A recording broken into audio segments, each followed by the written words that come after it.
how to add a Vanilla Visa gift card to your Apple Wallet. Go into the App Store and search for Pass to You. This is going to work as a middleman. So click on this application with this icon and just install it.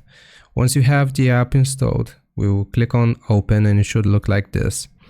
You want to click on the orange plus sign and then apply a pass template. From here, we will use the search bar to search for Vanilla Visa.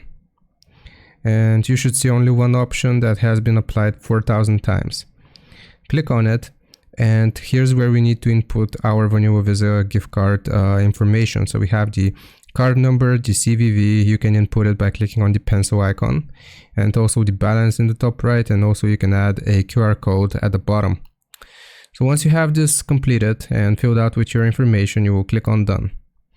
Now, once we click on Done, this is going to add it to our Apple Wallet.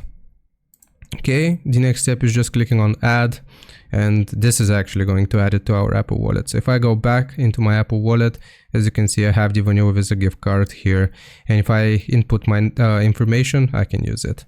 Hope this helps. Leave a like and sub. I'll see you next time.